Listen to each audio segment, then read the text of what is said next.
민수기 31장 6절에서 8절의 말씀입니다.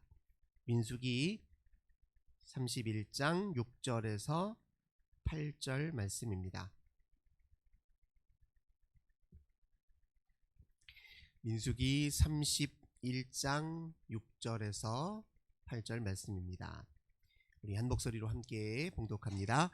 모세가 각 지파에 1000명씩 싸움에 보내되 제사장 엘르아살의 아들 비느하스에게 성소의 기구와 신호나팔을 들려서 그들과 함께 전쟁에 보내매 그들이 여호와께서 모세에게 명령하신 대로 미디안을 쳐서 남자들을 다 죽였고 그 죽인 자 외에 미디안의 5 왕을 죽였으니 미디안의 왕들은 에위와 레겜과 수루와 후루와 레바이며 또 부올의 아들 발람을 칼로 죽였더라.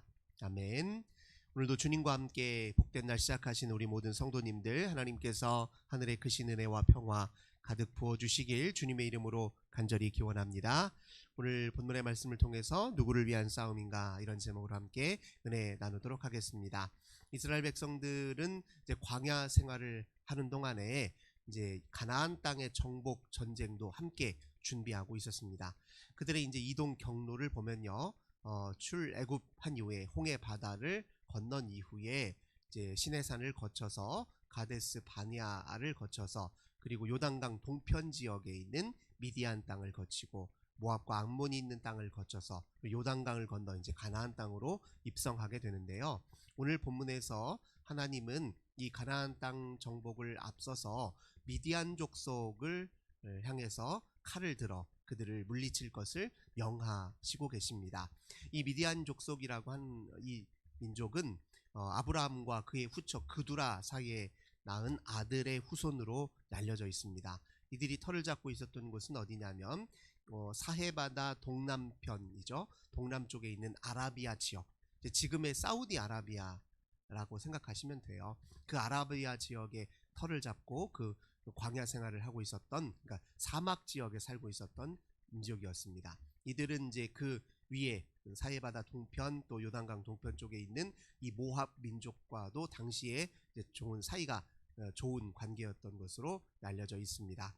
이 미디안을 치라 이렇게 하나님 명하신 이제 이유는 어디에 있냐면 민수기 22장 그리고 25장에 있는 두 사건을 좀 이해할 필요가 있습니다.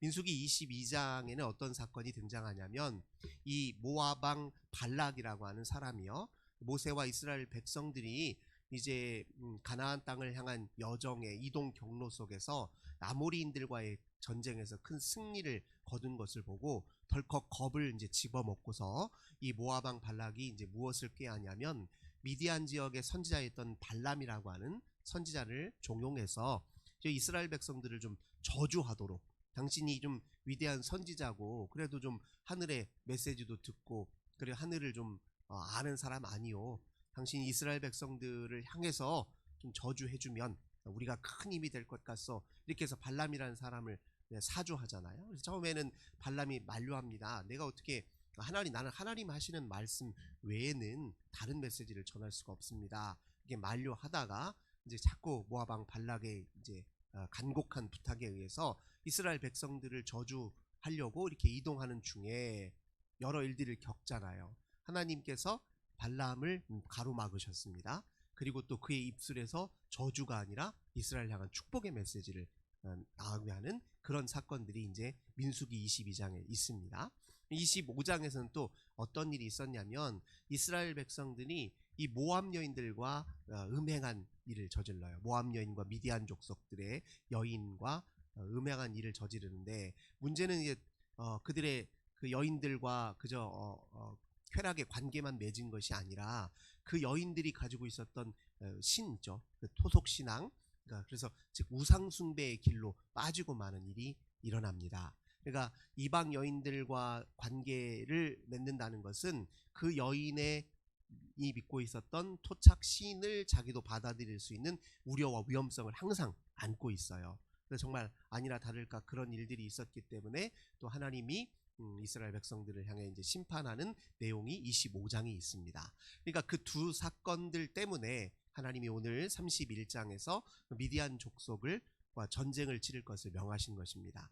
이 전쟁의 근본적인 이유는 무엇이냐?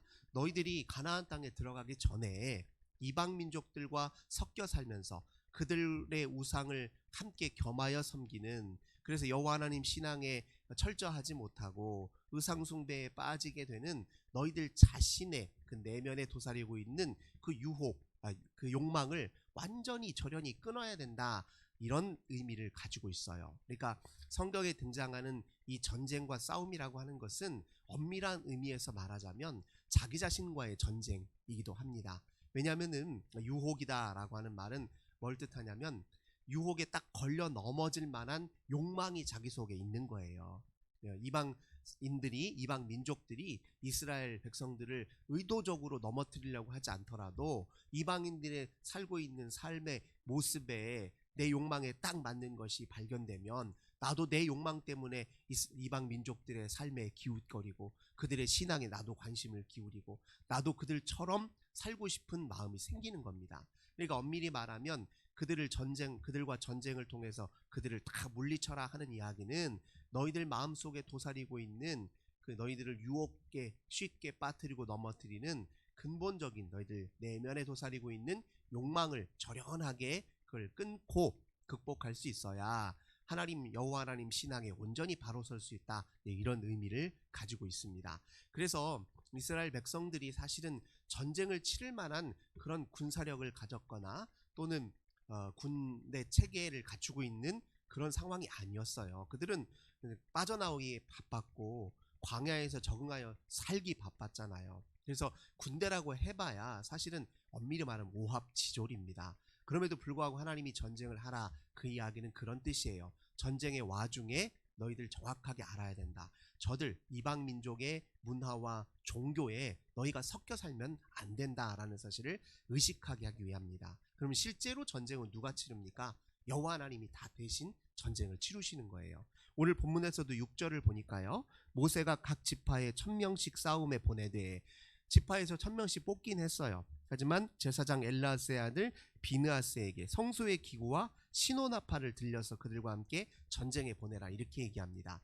전쟁의 최전방에서 진두지휘하는 사람이 누구냐면 제사장이에요. 제사장이 전쟁과 무슨 상관입니까? 제사장은 장군이 아니에요. 싸워본 적도 없고 싸울 일도 없습니다. 그런데 최전방에 제사장이 있어요. 왜 그렇습니까? 이 전쟁은 하나님이 치르는 전쟁이라는 거예요.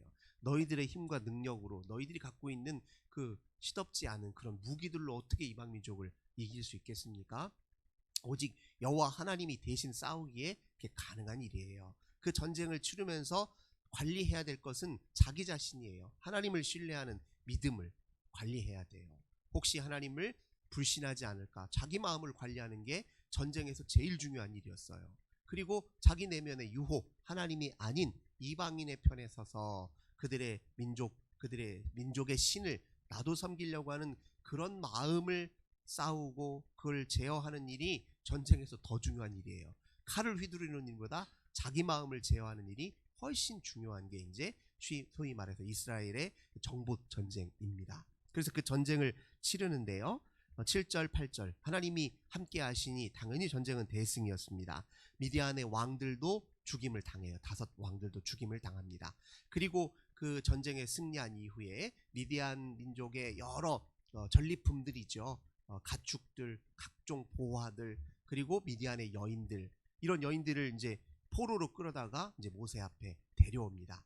그런데 이제 무슨 일이 있냐? 15절 31장 15절 건너뛰어서 보겠습니다. 모세가 전쟁에서 승리하고 돌아온 그 백성들과 지휘관들을 향해서 이렇게 얘기합니다. 모세가 그들에게 이르되 너희가 여자들을 다 살려두었느냐, 이런 표현을 쓰고 있어요. 본래 이제 25장에 무슨 일이 있었습니까? 그 이스라엘 백성들이 모압 여인과 미디안 여인들의 유혹에 빠져서 그 여인들을 취하고 그 여인들의 종교와 신까지 취했던 사건이 있었잖아요. 그러면 사실 여인들을 경계해야 한다는 의미거든요. 그런데 여인들에 대한 경계심이 오히려 풀어지고 그들에 대한 유혹의 마음만 더 강화된 채로 전쟁에서 돌아온 거예요. 그럼 이거 전쟁을 치른 이유가 없는 거 아니에요. 전쟁을 통해서 너희가 확실하게 이방 민족의 삶과 경계를 확실히 두고 유혹으로부터 벗어나라고 전쟁을 치르게 했는데, 아니 또 유혹의 빌미를 가지고 온 거예요. 끝나고 나서. 그래서 모세가 그것을 지금 엄격하게 말하는 것입니다. 이 싸움이 누구를 위한 싸움이냐는 거예요. 이게 다 너희를 위한 싸움이라는 거예요. 너희와 하나님 사이, 이스라엘과 하나님 사이의 관계를 위해서, 즉 그들의 신앙을 공고히 하고 그들이 하나님의 백성다운 그런 면모를 잘 유지할 수 있도록 하나님이 마련해 주신 싸움인데, 그 싸움에 대한 그 근본적인 의미를 제대로 헤아리지 못해서 이 여인들을 그냥 자기 소유로 삼기 위해 데려왔다는 거죠. 그러니까 전쟁에 대해서 제대로 인식하지 못한 그 백성들이 이렇게 했던 것입니다. 그래서 모세가 이제 뭐라고 이야기를 하죠. 16절입니다. 보라, 이들이 발람의 꾀를 따라 이스라엘 자손을 부올의 사건에서 여호와 앞에 범죄하게 하여 여호와의 회중 가운데 연병이 일어나게 하였느니라. 옛날 그 25장의 그 사건을 언급하는 거예요. 너희가 이미 그 여인들 때문에 한번 하나님의 큰 매서운 심판을 받지 않았느냐, 그런데 또 이렇게 어리석은 일을 저질렀냐 해서 그 다음에 17절, 그러므로 아이들 중에서 남자는 다 죽이고 남자와 동침하여 사내를 하는 여자도 다 죽이고 남자와 동침하지 아니하며 사내를 알지 못하는 여자들은 다 너희를 위하여 살려둘 것이니라. 그러니까 유혹의 빌미가 될 여성들을 다 이제 죽이도록 명하는 것입니다. 그러니까 여기서 타 민족을 향한 이런 잔혹한 죽이고 멸하고 하는 그 이야기는 상징적 의미해요. 그들과 결연히 결별하라, 이런 의미로 이제 받아들이면 됩니다. 실제로 이제 이스라엘 백성들이 나중에 가나안 정복 전쟁을 치를 때도요, 그 이방 민족들과 싸워서 물리치긴 했지만 이방 민족 모두를 다 죽인 것은 아니에요. 사사기를 보면 알게 돼요.